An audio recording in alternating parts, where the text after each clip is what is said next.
All right, good. I think we're good. Hey, everybody.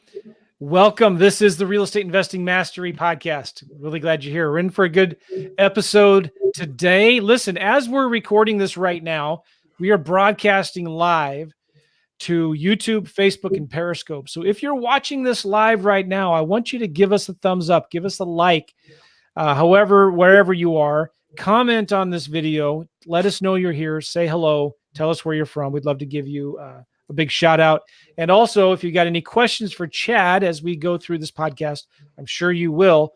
This is the best place and time to ask them. Cool. All right. So this is the Real Estate Investing Mastery Podcast. I want to remind you of one thing here. This podcast is brought to you by my book, Wholesaling Lease Options. We're going to be talking about lease options on this episode. But this is a book I wrote on how to flip lease options. In my opinion, it's one of the easiest ways to do deals and to get started in real estate. I wrote a book on it. It just takes you a few hours to read. It's not a big, thick book.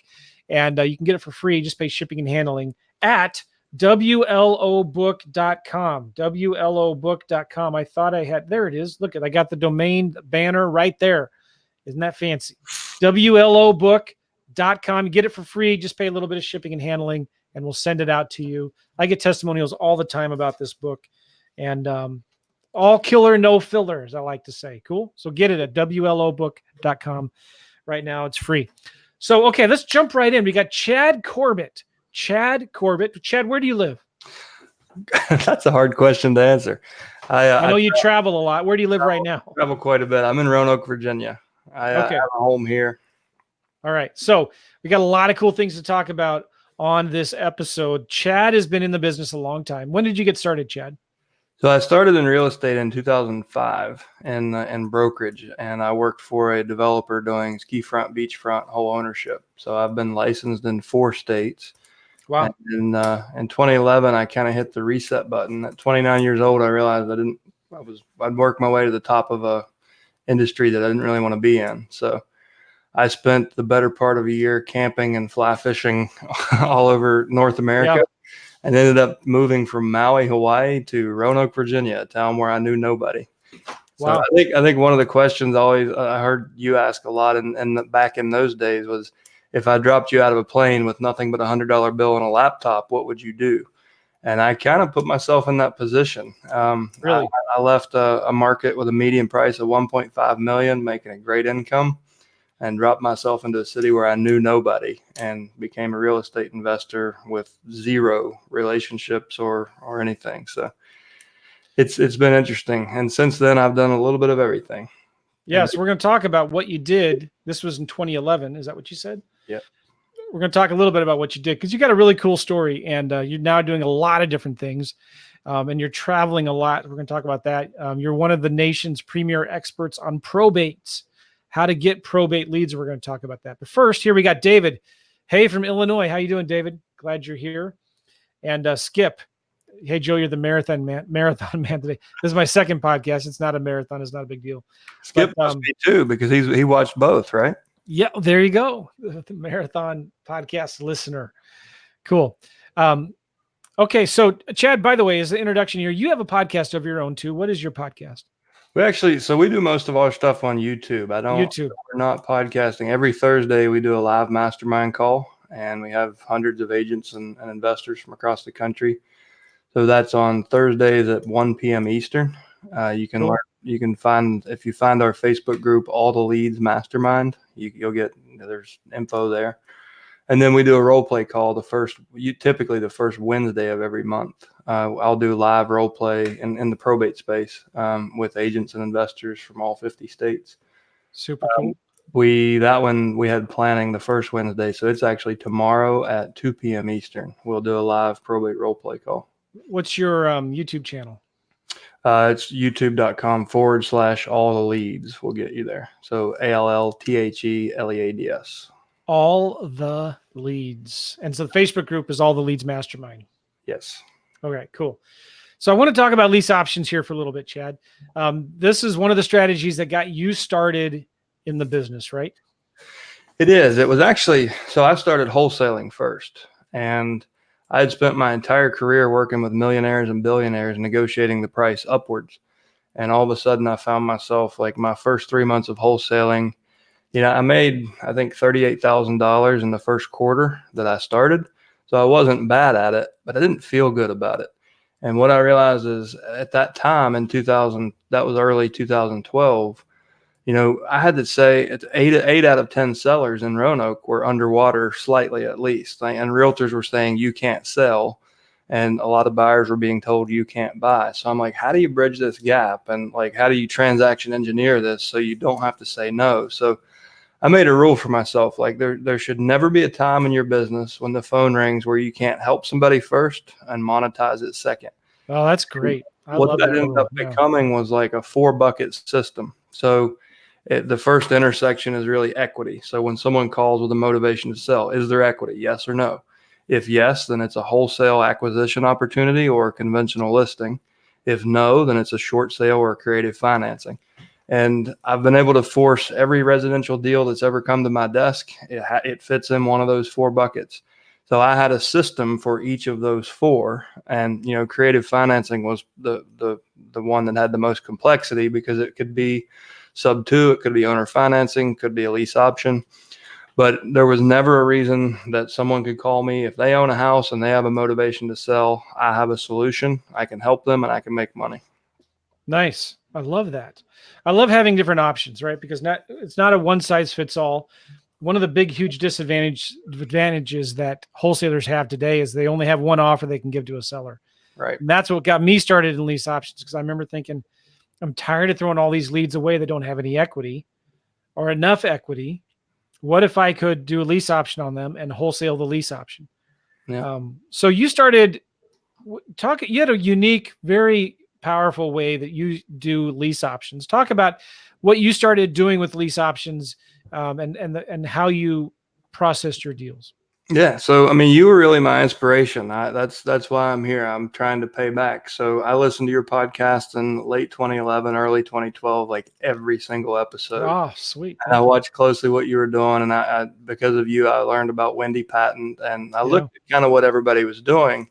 And then I dipped my toe in. I like put some Craigslist ads out and then started to hear the stories of how everybody here had done it incorrectly. So I call them truck hood lease options because so many of the tenant buyers, the prospective tenant buyers that I would talk to, they signed a lease on the hood of a landlord's truck and thought there was an option. And then they went to exercise the option. And he's like, no way, I'm selling this house, or I've already got a long-term tenant coming in to replace you. And they had nowhere to go. They could go to an attorney, but they had nothing signed. So it was an implied option, but there was no proof of it. And I couldn't handle that. I'm like, this is like the fact that that's happening. Like, I feel like I have to step up and educate people and do it the right way. Yeah. So I looked at the way everybody else was doing it. And so I'm kind of an aim, then fire kind of guy. I like to know that I know my stuff. And I just saw this as a space where my ignorance could cost other people a lot of money. So I sit down and kind of designed it. I said, what if you're standing in front of a liberal judge who is always going to side with the consumer versus the professional, and you're defending your system in a courtroom? And I mapped it out from there back, where I had a paper trail and full disclosure along every step of the way. And then I kind of looked at it from the buyer's perspective, like really empathetically, what if I was in that position and I was putting my money into it? What can Chad show me that protects me? And that was where I saw the biggest opportunity to improve on the system that everybody else was using.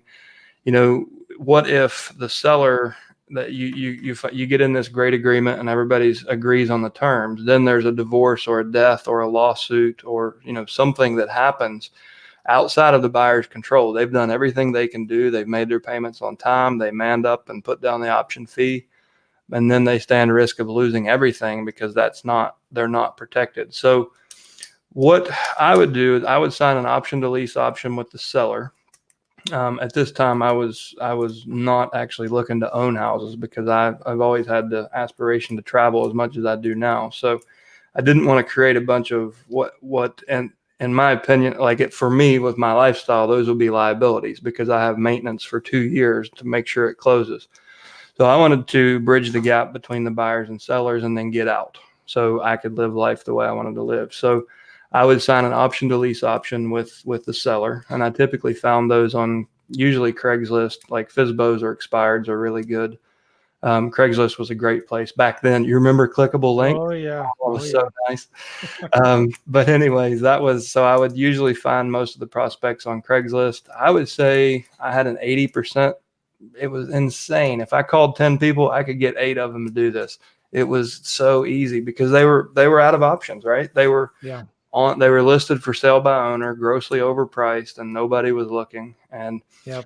so I would sign an option to lease option with the seller, get an equitable interest, so I wouldn't be brokering the deal, and then I would go out and market.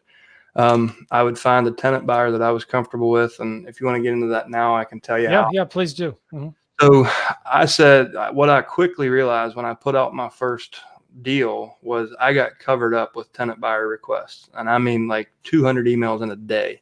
I Oh was yeah. I was like, how in the world?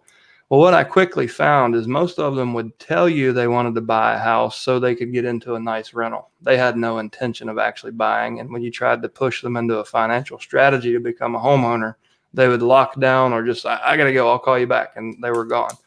So I said, how can I, like at this point, I was an individual practitioner. I was by myself. So I said, how can I turn my website into the Underwriter? So I just used a combination of WordPress with a Jot form, Formidable. I think I was using Formidable forms and Jot forms, but just Yeah. simple forms. And I would ask for first name, last name, email.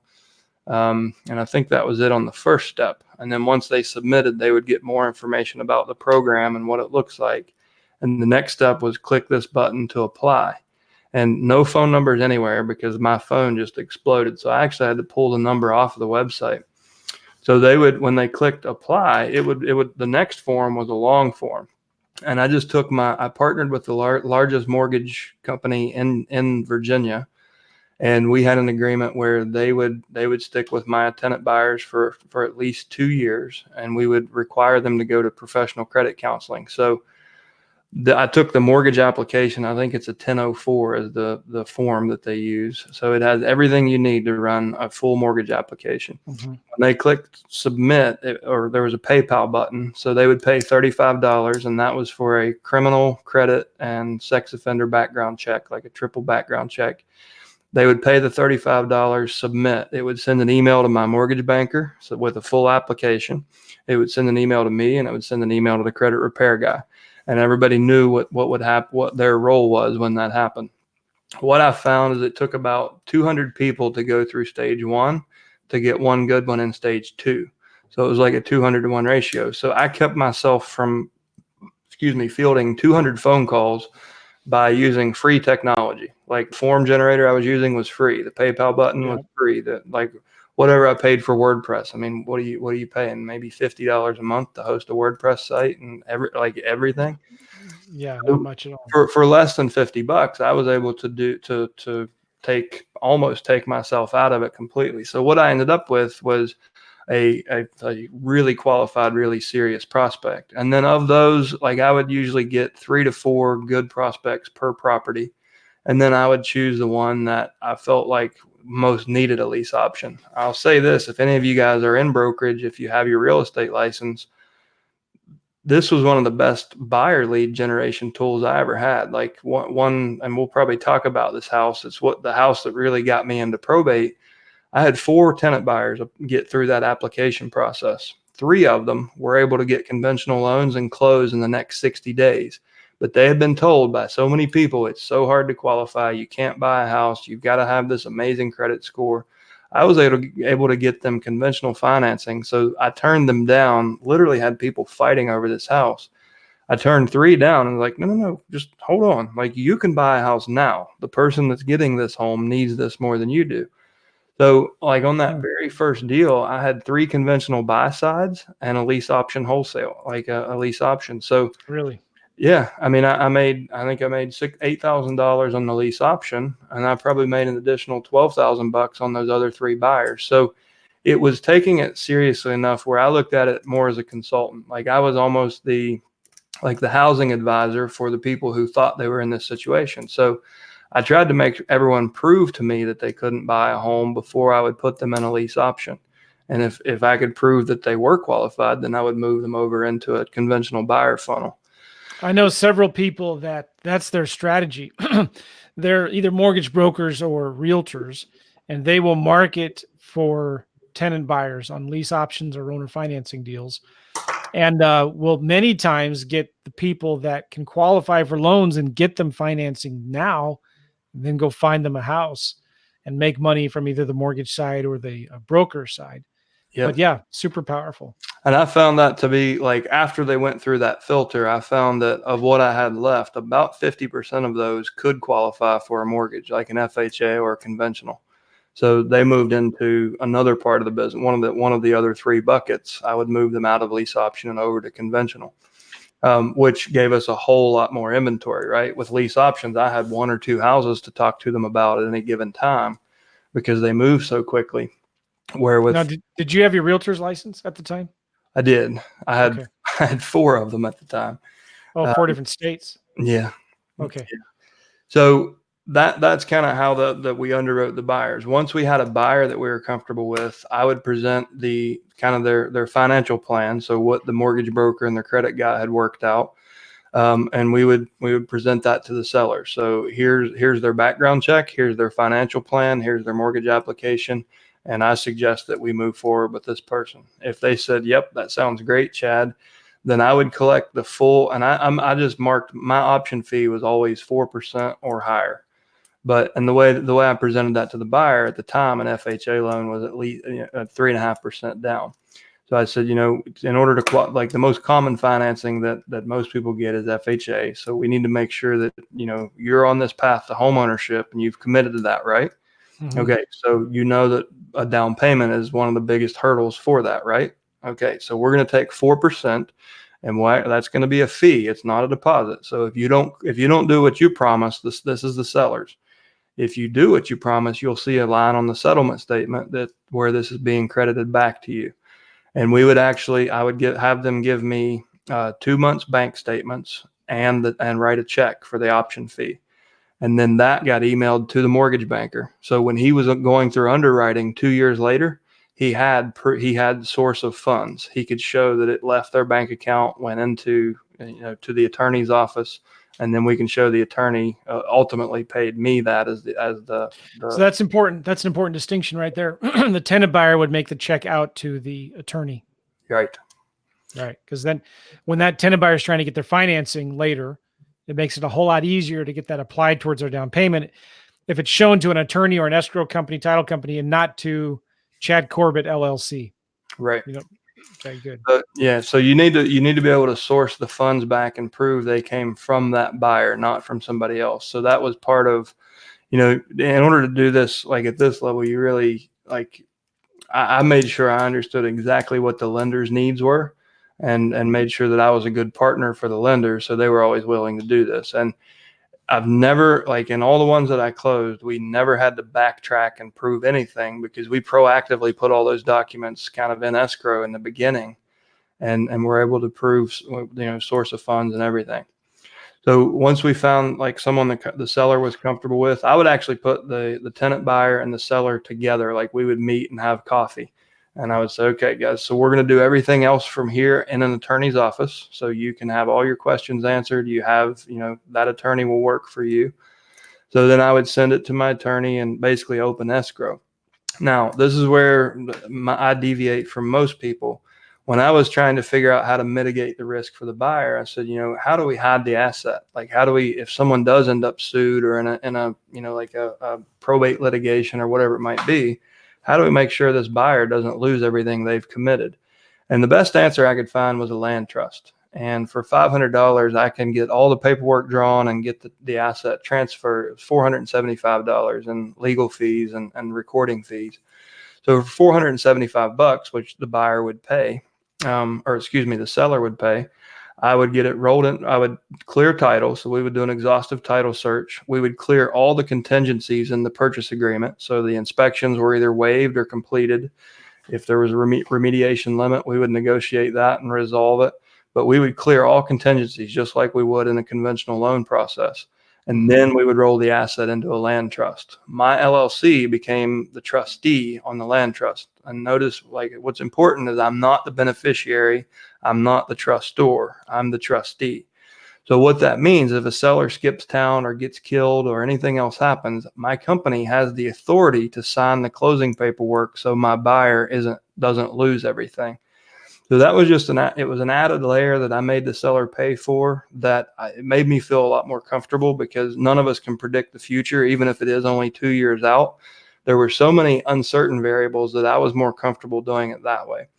And then, so once all that was done, the land trust would be created, and we would have closing documents.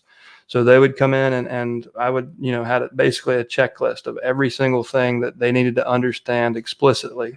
And they would initial beside line by line. There was a seller disclosure and a buyer disclosure. And they would initial each item and then sign it at the bottom, and it would be notarized.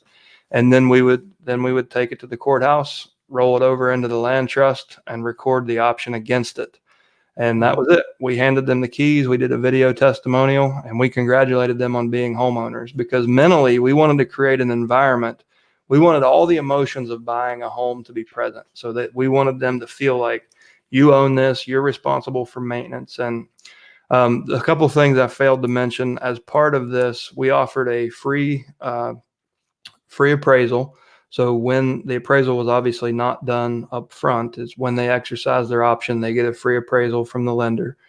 And then we also, the money they paid for credit repair, I made them pay up front because I wanted them to have to ante up somehow. But we credit them back. All the money they paid for credit repair would be credited on the closing statement. So on the final closing statement, you would see their initial 4% option fee. You would see a credit for that, a credit for their credit repair, and then you would see a free appraisal on the lender's line. And we closed it up. Everybody signed, and I had a 95% success rate. That's fantastic. I think sometimes, like, I was terrified that some of the stories I've heard, they're going to skip town. They'll take all the appliances and all the copper and everything. So my worst lease option story that I can share with you guys was a kid. Jason was 23 years old. He had a baby and a new wife, and he didn't want to be renting and moving them around. Like, he had everything that he had all the right motivations to be a homeowner. He was working a factory job, and 1 week, so he moved in, he put $25,000 in repairs into the house. So all brand new laminate hardwoods, completely painted it, rehabbed the kitchen, added a brand new deck, like treated lumber. He had 25 grand in rehabbing this over probably a 6-month period. About a year into it, the seller called me and said he quit paying rent. And I'm like, oh no. So I immediately got in the truck and ran over there, and I'm like, this place is gorgeous. And he was nowhere to be found. When I finally got Jason tracked down, he had firmly planted his head in the sand because he was embarrassed. He had lost his job. His girlfriend left him and took off with the baby, and he didn't know where she was. And he was just devastated. And he was too proud to call me or the seller and let us know. The way it all turned out is we ended up selling that home conventionally, because all the repairs that he put into it raised the equity level of the property. I was able to get the seller out on a conventional deal, and he ended up making like 25 grand. And he was essentially underwater when we started this. So it's sad for the buyer, but he knew his risk, and he knew that he was taking a risk rehabbing a house he didn't own yet. And he didn't, we offered to work it out with him, but he was just psychologically checked out. He was just done. And we tried to work with him, but that's as bad as it gets for me. Like, that's the worst story I can tell. And, the home was in far better condition when the tenant buyer defaulted than it was when we put him in there. Isn't that amazing? If you just do the simple, basic things really, really well, you'll have success in this business, no matter what kind of deals you're doing, lease options or owner financing or subject twos or wholesaling, whatever. Keeping the simple, basic things is really important. And one of the things I thought was so key to this is that you're only putting tenant buyers in your houses that have a realistic chance of getting a mortgage in 1 or 2 years, right? Which means they have to put down 3, 4, 5% down. They got to afford the house. They have to have the right debt to income ratio. Yep. And you're pulling their credit. They don't have $200,000 in unpaid child support or alimony or taxes or whatever. And anything that they do have dings on their credit, they're things that can be fixed realistically, because you're setting them up for success. And I could hand them a roadmap. So part of the lender's responsibility was they're obviously not going to qualify for financing, but I need the specific reasons written out, like in basically an outline. And that became their financial roadmap for the next 2 years. Nice. Fantastic. 95% success rate. I remember when I first quit my job in 2009, I hired a coach out of Dallas. You guys know him. Some of you, John Jackson. And he was at about 90% success rate as well. And very similar.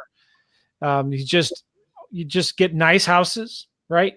And you don't deal with the junk properties. You don't deal with the real expensive homes, but like nice middle-class, median-priced homes. Make sure that you get at least 3 to 4% down. Yep. And make sure that you're working closely with a mortgage broker and a credit repair company that can help them get that financing.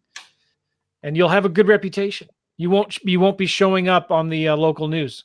Somebody just emailed me yesterday a story of this one company that does a lot of rent to owns, and I forget their names, but this is now the third state that is suing them. These guys do hundreds of deals all over the country, and this is the third state that's suing them for these unethical practices. And they were doing a lot of rent to owns, but what they were doing is they were getting crappy junk properties, 50 grand, turning around that they were worth 50 grand, like fixed up. They were buying them for 20, selling them as a rent to own lease option for 50, making the tenant buyers responsible for all the maintenance and repairs and these trash properties. Anyway, they were getting you don't want to do lease options on those kinds of homes. Right. And they're just asking for trouble. They just would get anybody in that they could churn and burn. If they couldn't get financing, they'd kick them out. And, even here's a problem with dealing with low-end homes like that, right? Like, even if you do get to a point where you can get financing, let's say your tenant buyer goes through all the hard work of getting their mortgage, their credit fixed so they can get a good mortgage. Do you think they're going to want to get a mortgage on a house in that neighborhood? No, they're not. They're going to want to get a mortgage on $100,000 house, $150,000 house in a better school district with better schools, things like that. So anyway, real important. Yep. So something else you said not too high, not too low. And obviously the low end is, what you just talked about. I learned my lesson on the high end. So at the same time frame, a lot of the luxury real estate, which here is basically anything above $300,000, is a high end property. We have at that time, the median was only 140. So once you got, I tried this, what I ultimately learned was 50% plus or minus the median price was kind of the bandwidth where 80% of transactions happen.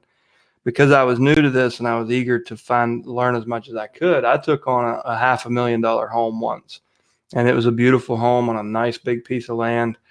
What I found is I was able to this is where I really learned more about, so I didn't realize that people of Islamic faith don't really participate in the North American finance system.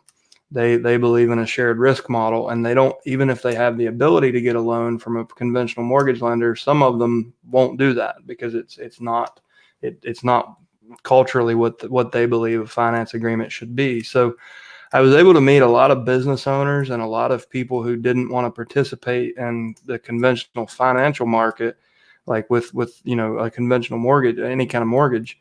However, I had great conversations with great people, but they're very discerning. Like when you get into that price point, there might only be one house in the entire city that they could do this with, but they still won't. I couldn't get them to close. They would come in, they would look at the house once or twice, and they would sit there and they're like, but we need a 4-car garage. And, so they have the champagne taste and the champagne budget. They didn't want to participate with a regular mortgage, but they wanted their cake and eat it too. They wanted to have creative financing tools, but they wanted to have a pick of every house in town. And I found it really hard to move the higher end properties for that reason. It had nothing to do with the property. It had to do with how picky the buyers were. Yeah, that's really good. We're getting questions in here. If we can, if that's all right. Sure. Mark Davis, great information. Yes, it is. Thanks, Mark. And Mark's also asking, will there be a recording? Yes, this will be on YouTube. This will also be in the different Facebook pages that this is being broadcast, and it'll be released as an audio podcast in a couple weeks. A question from David: how does one do repairs if permits are needed to pull, or you need to pull permits under the lease option and they're not the owner? So, I mean, typically the repairs anything we would come up with would be just punch work stuff. It wasn't typically, I don't remember ever having to pull a permit. It was, like in our state contract, you have a remediation limit of $1,000. And if you exceed that $1,000, then you have to make a decision right there. Do you want to move forward and accept this in its current condition, or what do you want us to spend $1,000 on? So I never had a situation where I actually had to pull a permit. It was, oftentimes it was like, for example, one of them it was a VA loan. We actually did. And because it was a VA, we weren't able to do this before we rolled the home into the land trust. But when they exercised their option, it was the VA appraisal is essentially a home inspection. And someone had cut maybe a 2.5-inch notch out of a floor joist to run plumbing through. And that became a problem. And then that's the most problematic one I can think of. What we ended up doing was a system of metal straps to reinforce the beam, and the VA appraiser accepted it. But I can't think of any time when I've had to like that. And that's going back to what Joe and I were talking about. You focus on the right type of inventory and you don't have massive problems. Like things that you would need to pull apart. Like if the house needs a complete rewire, I'm not even gonna engage in that one. And I've got a pretty good handle on repairs. I've bought enough houses and went through enough home inspection reports to know what I'm looking for. So I would walk through the home first, and I would, check all the sill plates and look for mud tubes or signs of insect damage. I would look at, is it a panel? Like, has the service been upgraded from 100 amp or even from a fuse panel? Like, so those bigger things that would require permits, like a roof or electrical or, major foundation work, I wouldn't have put myself or the buyer in that position to begin with. How would you handle in your agreements with the tenant buyer, the repairs, the regular maintenance and repairs on the property? Was there a certain limit that the tenant buyer was responsible for, and anything above that, the seller would be responsible for? I think it was typically $1,500. Okay. 50 in a month, 30-day period. Yep. Cool. And we also, I forgot to mention this, Joe. The other thing we did is we threw in a free warranty for them. So they would get a free home warranty from HWA, which was $475, but that was something just kind of as a closing gift. That we included a 1-year home warranty. Yeah, that's smart. Cool. Todd says Chad knows his stuff. Hey, Todd Maxey, how are you, sir? Todd's right down the road from me. I'm actually home for once, Todd. I want to talk about your travels here in a minute because you're doing some cool stuff here. Kafori 321 says, what are the pros and cons of lease options versus seller financing? Can you talk about that? Seller financing is great. If you have a free and clear asset, I would pick it every time because it's just way simpler. There's less moving parts. But the pro of a lease option is you can use it on an encumbered asset. So if somebody, not that many people own a home free and clear and find that they can't sell it. They can give up some equity and get what they want. They can get out. So a lease option is a great tool for those people who feel stuck. Now, when I'll choose seller financing because I can get more money. Like with a home on seller financing, I can drive a premium price and I don't have to worry about an appraisal typically. Because we're seller financing it. So it's, each of them have their merits. I would say, a lease option is great when you have limited equity and there's already an encumbrance on the asset. Seller financing will win every time on a free and clear. Totally agree. So what's your philosophy on if there is a small mortgage on the property? Do you ever do subject twos or take over, do a contract for deed or subject to buy that property? Only if I'm staying in it. So I've never gotten myself to where I've felt comfortable. If I build rapport with a seller and they sign a sub-tube on the trust that I built, I feel like, and this is just my personal values, but I think it's my obligation to see that through. I agree. So. Yeah. So you will do a subject to if the opportunity. Now, how long do you keep it subject to? It just depends on the strategy. I mean, like my very first, I think it was my very first deal I took as a subject to, and then I decided to wholesale the house. So I ended up wholesaling it, and then that took out the mortgage. Typically, like if I'm going to flip the house, it would be subject to with a 6-month term, and then I know that I'm going to take them out on the disposition. It's not a tool that I used a ton because lease options, I don't know. There's a lot of ways to make money in real estate, and that never was my favorite tool. Just because I don't like debt myself. Like I'm the kind of guy, if I finance furniture because they attract me with like a 0% for 8 years or something, I end up paying it off in a week because I'm like, I'm gonna miss a payment and destroy my credit score. So I've learned that I know what I'm good at, and bookkeeping and the intricacies of managing all that it's not my strong suit. So really for that reason, it wasn't my favorite tool, just because I always had to be looking at it. It's the same reason I'm not a day trader. Like picking stocks is fun, but you've got to look at it every single day or you'll get your ass handed to you eventually. Right. Yeah, that's good. Very good in many, many ways. Jonathan Dudd says here, makes complete sense. Nice homes, nice neighborhoods, nothing luxurious, nothing horrible. Right in the median sweet spot. You know how they determine the median is they take all the houses that sold, sort them from low to high or low to high, right? And then you look at 80% of them are going to be in plus or minus 50% of that median price range. Yep. And if you can get a house there, you're not going to have any problems selling it. And it doesn't matter what market you're in or what that median price is. Like if you're in San Francisco, you can do these on 1.5 million houses. You try that in Roanoke, you're never going to sell it. Exactly. Good question here from Kafori again. When selling on a lease option, how much do you mark up the price for the tenant buyer? So let's use round numbers. It's a $200,000 house. It's worth $200,000 today as is. And you're going to put a tenant buyer in it. You're going to sell it to them in 2 years. What price would you set it at? I would set it at $200,000. I would take an $8,000 option fee, and that would be my assignment fee. When I assign the lease option back to the seller, the property owner, then I would take the $8,000. My LLC would take the $8,000, and the seller would actually credit the buyer for that on the settlement statement. That's how it comes back to the buyer. So I would make $8,000 on that deal, and I would be in it for probably a total of 7 to 10 days is all it would take me to make that. So let's use that as an example because you do this a little differently than I do. I used to do it with the option, the lease option. But I found it was just, I got tired of explaining it. So I just did it differently where I would sign a lease option agreement with the seller and then assign that to the tenant buyer. Doesn't matter much, but okay. Walk through the numbers here. A house is worth 200 today. You don't want to stay in the middle. You're going to do a lease option assignment.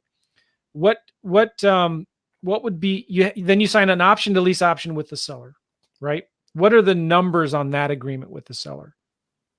So I would evaluate the property myself and say, here's what I believe the fair market value is. And then we would look at their equity situation. And, I would factor in the principal pay down because you have 2 years of principal pay down. So you're at least getting that equity. And depending on where I would actually, so something I didn't mention in the closing paperwork as part of the checklist and everything, my attorney that did the closing, she would do a full amortization schedule of the existing loan. So they could see at any time if they exercise their option, how much the payoff would be on that loan. So I use that as kind of a motivational tool to show them you're making progress. The reason I don't mark the price up, the reason I'm not saying if it's worth 200 a day and I'm closing in 2 years, I don't want to try to guess the mark it up to 210 and have faith that that's going to work out. Market corrects. Guess what? I'm the one in the courtroom saying that, well, Mr. Corbett, did you have a crystal ball or what were you thinking when you put this person in this financial situation? What are you going to say to that? So what I can say is I established a value basis on the day that I made this fair deal. And I knew that through principal pay down, the tenant had a chance of building equity. But so the tenant is getting that equity they're building equity in the house. You're setting the. Let's go back to the example. The house is worth 200,000. The seller owes 190. Okay. All right. You find a seller. They want to do a lease option.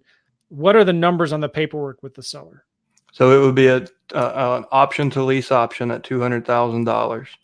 There would be an option fee of $8,000. And then the other paperwork that would connect that agreement would be the assignment. So the assignment of lease option, and the assignment fee is $8,000. So the sale price would be $200,000. I wanted to keep the price for liability reasons, but also for motivation reasons. So if I'm trying to explain this to a tenant buyer, it's like, listen, because of at the time Dodd-Frank made it illegal to offer any rent credits, right? So that eliminated that.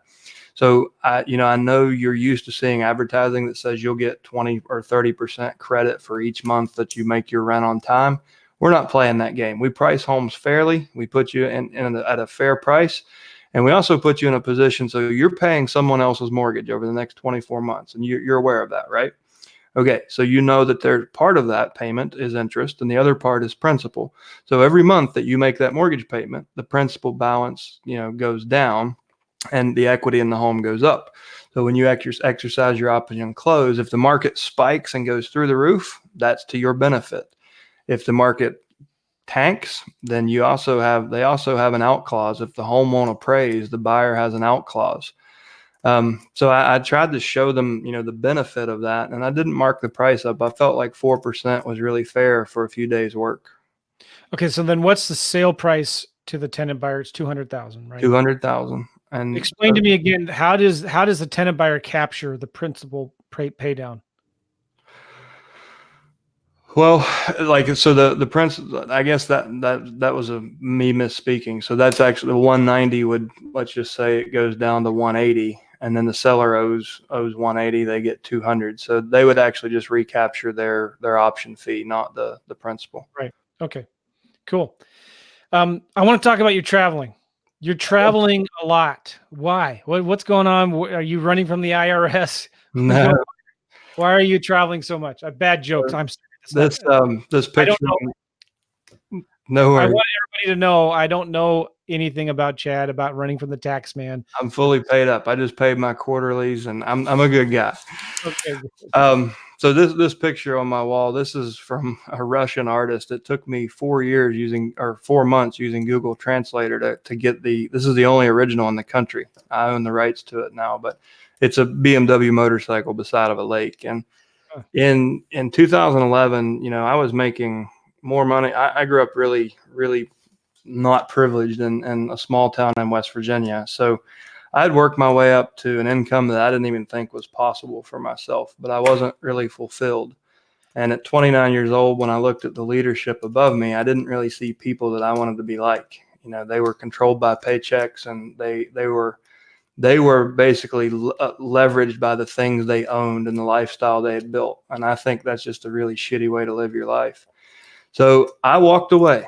It was scary, but I had money and I had savings, and I spent 2 months in the Canadian backcountry with a fly rod and my motorcycle. And I really got to know who Chad is and what he really wants to do in the world. And I didn't know the how, but the why came to me one night on a mountaintop in, I actually have a hat. So in Fernie, British Columbia, there's a lake up above town between the Three Sisters. And I was there, and it was almost as if the universe was just sat down beside of me and whispered in my ear, but it was always help others more than yourself.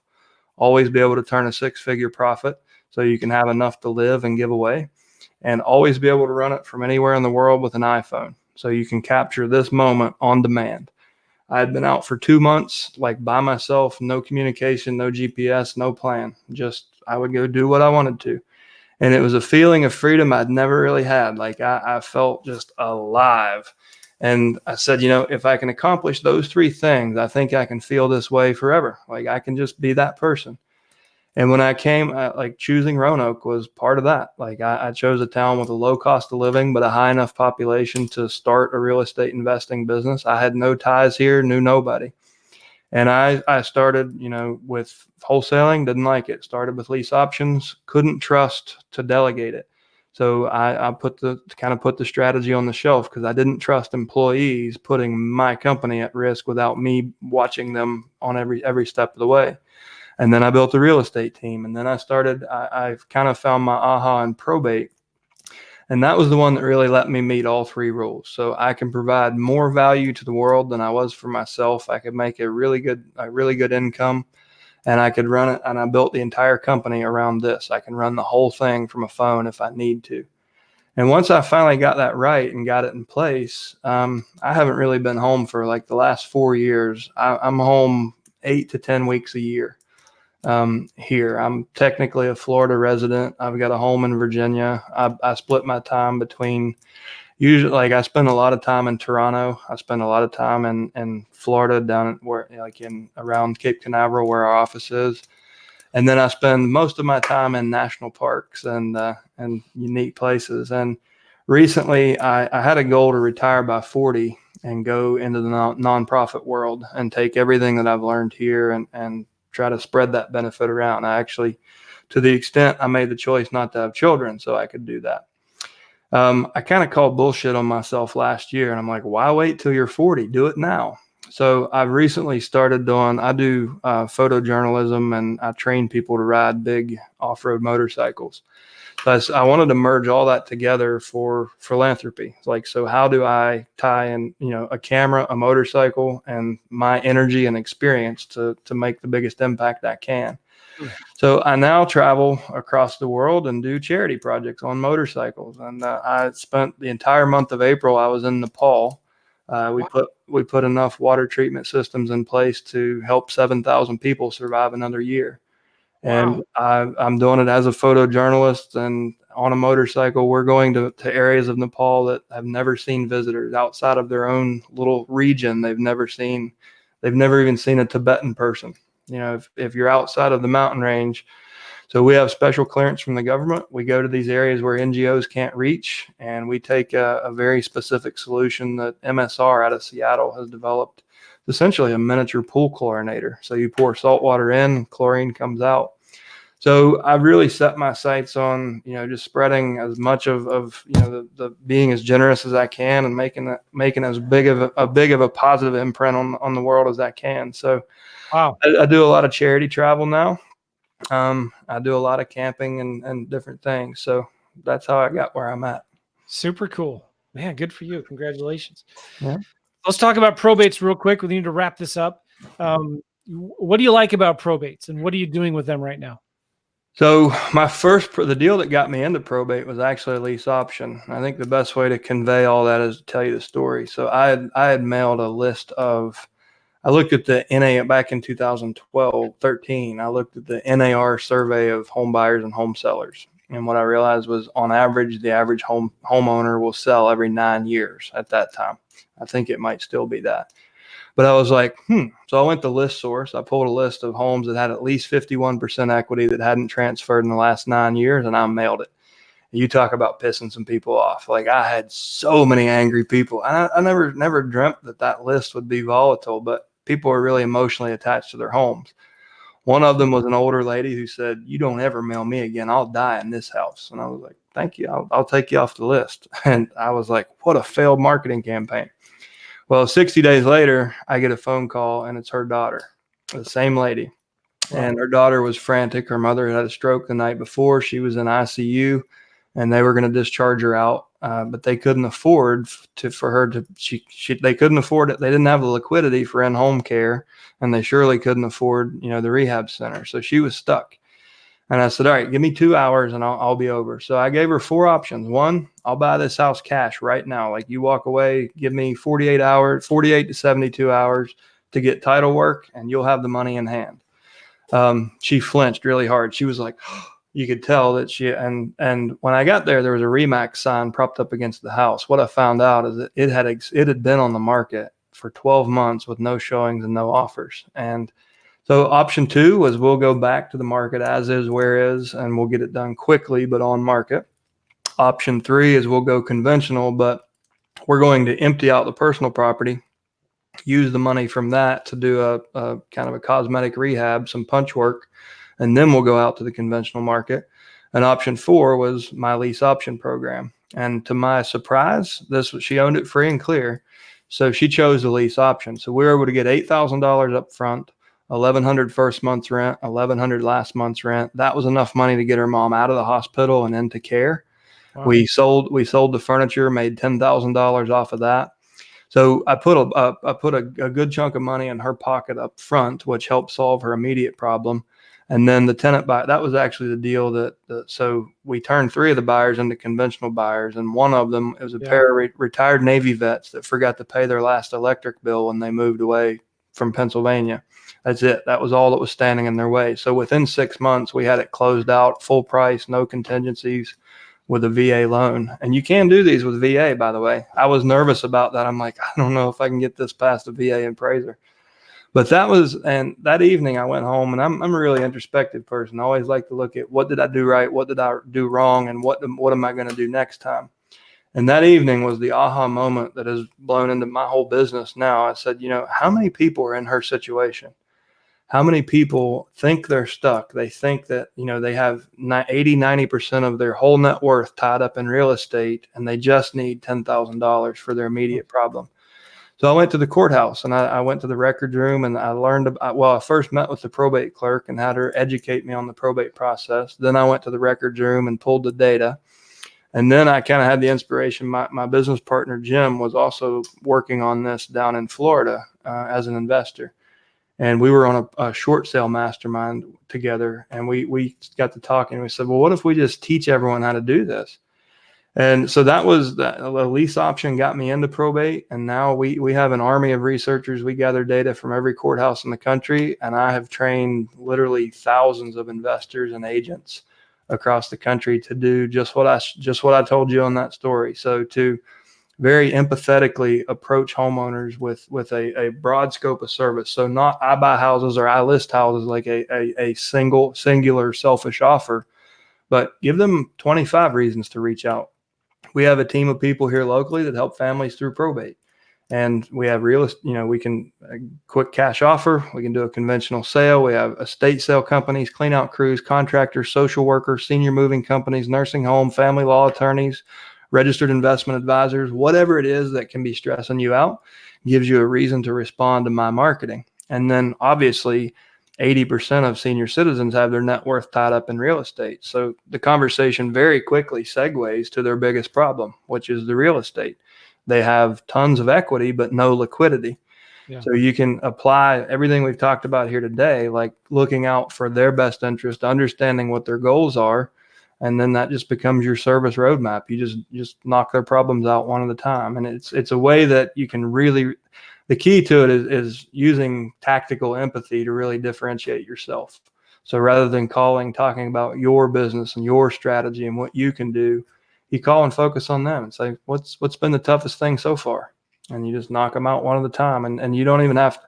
I've been playing a game since 2012. I've never asked anyone to do business with me, because if I'm putting enough value, one of my mantras is provide value first. And if I do a good enough job at that, you'll sign the paperwork without me asking. And so far, I'm batting 1,000. Good for you, man. Yeah, that's awesome. Somebody was just mentioning this on my previous podcast. It's something that Lee Arnold came up with, but I've heard it many different ways. It's like when you give people what they want, you'll always get what you want. Right. So our focus first and foremost is that. Nice. All right. So get some questions here that I've already asked. So I'm going to ignore that. You have something called All the Leads. Chad, what is that? What's All the Leads about? So All the Leads right now is we provide a system, a full system for anyone who wants to get into probate. As an investor, as a broker, it doesn't matter. We cross-train everybody the same. I'm not a big fan of the gap that exists between brokerage and investment. I'm really opinionated on that. It shouldn't be there. Investors should either be realtors or be connected with good realtors, and vice versa. There shouldn't be a gap in the industry. Like there's 25% of pretty much every market I've ever looked at, 25% of it's happening under the radar, off market, and realtors get cut out of that business. And there's a lot of opportunities also for the on market assets if investors will embrace the right realtor. So that's pretty much how we train people to approach probate. You're not an investor, you're not a realtor, you're Chad. So you take the titles away, and that really differentiates you from competition. So what we do, we go into court, we send live researchers into courthouses in every county in the country. We bring that data back. We augment it through our proprietary databases to add, we verify the existing information, and then we add additional information. So we'll give you phone numbers for the personal representative, email addresses, all the contact information for the attorney, and then all the court information. And we can take that a step further. If you want to do a data augmentation, you can click a button and we'll give you a full report on every piece of real estate that person owned in any county in the United States. And that's something that, it's proprietary to our system. We've went to big data and got these huge data sets, and now we can do a match and append. But I think that's the commodity. So we do probate leads, but I'm never interested in being part of a downward price race. So obviously anyone can go get probate leads. If you're willing to sacrifice your time, you can get them. What I said is, what's the real value here? And the real value is in teaching someone to be that transaction engineer. So within 2 hours, I was able to offer that lady 4 distinct options. And she picked which one was most valuable to her. And the big, I think our X factor is we have over 600 hours of archived teaching about probate. So the mastermind calls, the role play calls, I do a video series called Tips from the Trainer. I teach a class once a month with a national certification. So really, for me, my big why is to make as big of an impact nationwide as I did here in my market. So where I could only help a few dozen families a year, now I can help hundreds or thousands of families through you guys. So that's what we do. We generate the lead. We have full marketing automation. We have an in-house call center. So we have domestic ISAs making calls trained by me. So it's very specific. It's very what your letters say, what the ISA is saying, and how you act on the appointment is all consistent, right? Because it's all part of a system. You don't have to use that if you want to do your own marketing, your own direct mail, your own phone calls. That's fine. But we've identified all the choke points where most people fail, and marketing is the biggest one. They don't get the mail, they don't get the letters out. They don't follow up with a phone call. So we've created automation for all of that. So we generate the lead, we automate the marketing, and we train you on how to have a valuable offer and the right skills on the phone. I'm looking at your website here. It's pretty simple. Order the leads, send your letters, make follow-up phone calls. That's about it. And are your markets exclusive? Not exclusive, but with few exceptions, we lock it out at 3 subscribers. So in counties like Maricopa or Los Angeles, or Cook, just these massive counties with literally hundreds and hundreds of leads that have a huge landmass, because of customer requests, we've actually broken those counties up into segments. So like LA, for example, we've broken into 5 pieces, because most people are never going to work all 5 areas of LA. Yeah, I'm looking at one of my particular counties and it's available. Yeah. Nice. And we're, just like, I think based on population, we're very heavily concentrated around the coast, kind of the horseshoe around the bottom of the country. The Midwest is the biggest opportunity. I've always been amazed, places like St. Louis and Kansas and, Des Moines, we just don't find the interest, where we have people on wait list 50 and 60 deep in Phoenix or in LA or in Sacramento. We literally have wait lists for years. But in some of these Midwestern markets where it's even easier. One of our top subscribers, he's been with us for since the beginning. He's in, in Iowa. I can't remember, but anyways, he's in one of those markets, not even as big as St. Louis. Des Moines? It's not around Des Moines. I'm trying to think where. No, wait, he's in Nebraska. Douglas, Nebraska is where he is. It's close to Iowa. The reason I pinned Iowa, last time I clipped through there, I got in trouble for not letting him buy me lunch because I went through Iowa instead of Nebraska. But so anyways, he's in a market where he gets 30 leads a month and he's doing 5 or 6 deals. And there's tons of opportunity in the Midwest. But we, for whatever reason, we don't get the same level of interest as we do in, bigger cities or on coastal regions. So, well, explain a little bit how you structure. You don't have to give me exact pricing because I know it varies by county, but how do you structure the pricing for this? So it's a subscription. So we're gonna we provide the leads, we push them into a custom CRM designed just for this type of prospecting. It's tied to our mail house, tied to our call center, and obviously if you're doing your own, we've built it so as you talk to people and you realize which ones don't have real estate or don't intend to sell, you click an opt-out button, and then they're not in the next sequence of your marketing sequence. So all the software, all the training that we talked about, all that stuff's included in a subscription price. So your leads, your software, your training, personal coaching, like something I'm getting in place right now. By November 5th, each of our subscribers will have a personal coach as part of their price. So rather than being like most companies where we try to sell you one thing and then upsell you into coaching and upsell you again and upsell you again, we try to roll everything into one price and we try to keep it low. We don't require contracts because if we're doing what we're supposed to be, then you'll always be with us, right? Yeah. So all that's rolled in there. So the median price for, if you look at all across all 3,100 counties, it's about, I think the median's $283 and the median is around 90 leads. So we have variable cost in every market. So we have variable pricing. Depending on how far a researcher lives from the courthouse, we have to pay him or her mileage. And some courthouses charge us to even get into the records room. So it's different, but across the board, you're looking at $2 to $3 a lead is typical. Okay. And then you also do the direct mail for people as well. We do. And I don't even like to count up how much money I've personally spent figuring out which letters work and which ones don't.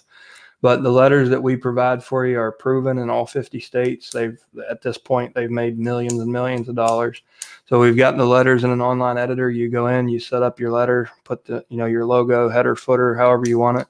You have your choice of envelopes, your choice of handwritten fonts, and then you click autopilot. Every month, your leads hit the CRM. The CRM triggers the mail. When the mail hits, it triggers the call center. And all you have to do is the part you're good at, which is providing value to people. Nice. And I know so many people where their biggest and best deals are probate leads. Yep. Just for people who are budget conscious, what would you say, on average, this is what you should expect to spend on in marketing for a probate deal. And this is on average, the average wholesale profit you might make on the deal. Just see the ROI on that. You know what I'm saying? Sure. So typically the cash conversion cycle is inside of 120 days. So if you, and it's how much opportunity is in this list is really dependent on how educated you are. So if you have an option for brokerage, if you have an option for acquisitions, if you have an option for creative financing, you can squeeze tons of money out of these because you'll see a deal. You'll know how to put it together. If you're just trying to go out there and wholesale and you don't have any other value, you could be 6 to 8 months before you find the right deal that someone's willing to sell you for 60 cents on the dollar. But if you're out there trying to wholesale and you align yourself with a realtor who understands what you do and doesn't get in your way, when you find an opportunity that someone will sell for 80 cents on the dollar, you refer it to your realtor and you take a marketing fee, or they pay for your next month of leads and mail. So there's, it's really dependent on who you are and how you approach this. If you follow everything that I teach, like the 4-bucket approach, like if you set your business up where you can help and make money no matter why your phone rings, you'll cash checks in the first 60 days. And we have, there's some case studies. If you look under the blog on alltheleads.com or in the top right, and there's a global search bar, put in case study. And the gentleman the last one I did was a guy named David Pinnell. And he was a realtor in Fort Worth, and he started kind of following what we teach. He'll do 110 transactions in the calendar year for over $1 million. And 60% of them so far are wholesale deals. But 40% he takes into brokerage. He does a conventional listing. But on average, and this is in Fort Worth, so he has 21,000 realtors in his MLS, and he's got roughly 8,000 investors, if you add up the population of all the REIAs that claim to have members, then you've got 30,000 people, direct competitors in his market, including Knock, Open Door, Zillow Instant Offers, all the iBuyers are in that DFW metro, right? Yeah. He's averaging 55 cents on the dollar and on his wholesale deals, and 60% of his deals are wholesales. So it's because he knows how to build rapport. He knows how to provide real value to the families. And we know what the iBuyers are offering. They're offering 80 to 90 cents on the dollar. He's coming in almost half of their offer. And with full disclosure, like with a net sheet showing exactly what he's going to make on it, and the seller signed with him because they see value beyond his real estate service. He's getting the house cleaned out. He's getting an estate sale to sell the property. He's helping find suitable housing for surviving family members. He connects them with social services. It's just like any good negotiator will never negotiate on price alone. You put as many gambits out there as possible so you can always give them a win, right? Well, if you're offering 25 different services, you only get paid on one, but you can offer all these others so you can be sure you get paid on that one. And when you're up against a competitor who's competing on price alone, you kick their ass on terms. You say, listen, he's offering you that, but who's going to clean the house out? Who's going to get all the personal property sold and get the rest moved into the self-storage and help your mother get into the nursing home? Did he forget to mention he was going to do all that? And they roll. You're their client. They're your client, or you just bought that house. So it's quite honestly, it's a very empathetic person is needed you have to really embrace that provide value first mindset when you approach this. But if you do that, I mean, I've coached at this point dozens of guys that have gone from never doing a deal to being millionaires in their first year of business. And it's because they have a big heart and they actually do want to make a difference. And they let the seller decide. They don't go in saying, I'm going to get this as wholesale. They go in and say, I can do this as a wholesale, this is as is, or this is a retail, which works for you. And they let the buyer or the seller make the choice. And I really believe, like, if you're operating that, I believe every bit of value we put out in the world comes back in multiples. And when you're providing that level of service to people in a stressful situation, you have inbound business from all different directions. So check out some of those case studies. We've got some impressive folks doing this. Amen. That's good. Skip's asking, what's the website? Well, I'm going to give you a special link. alltheleads.com/Joe. alltheleads.com/Joe. And if you're watching this live, that link may not work right now. Give me 15 minutes. Give Chad 15 minutes. But we got a special deal for you if you're interested. alltheleads.com/Joe. alltheleads.com/Joe. And if you're listening to this podcast, if you go to realestateinvestingmastery.com or reimpodcast.com, you can get the show notes, you get the transcription and this entire podcast, and you get all the links that we've talked about as well. This has been a great episode, Chad. I really appreciate you being on here. I've learned a lot about lease options. I've learned a lot about how to just take care of the customers, right? Like, and try to give more value before expecting to receive any profits, and you will win every time. Yep. Value before profits. Jonathan Dunn says, sweet. Cool. All right. So this is the Real Estate Investing Mastery podcast. If you want to get more information about Chad, alltheleads.com/Joe, alltheleads.com/Joe, but you also have a YouTube channel. And if you just go to YouTube and do a search for All the Leads, you've got some really good videos there. I've been looking at them here. Thanks. We work hard on content. Oh yeah. Got a lot of great content there. Cool. Anything else? Any final words, Chad?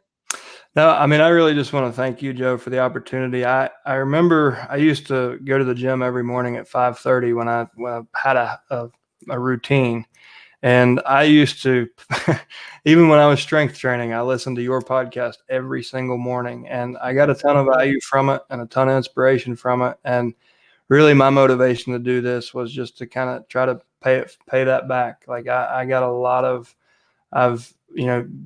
whether you know it or not, you've largely shaped kind of the creative person I've become in real estate. And I just wanted to pay that back. So thank you. That's awesome. Thanks, man. Sure appreciate it, Chad. All right, guys, we're going to wrap this up. Go to alltheleads.com/Joe. Check out Chad's YouTube page. It's really good. Just go to YouTube, just search for All the Leads, and you'll get some information there. And it's a great resource for probates and education, learning how to talk to sellers and stuff like that. All right, guys, we're out of here.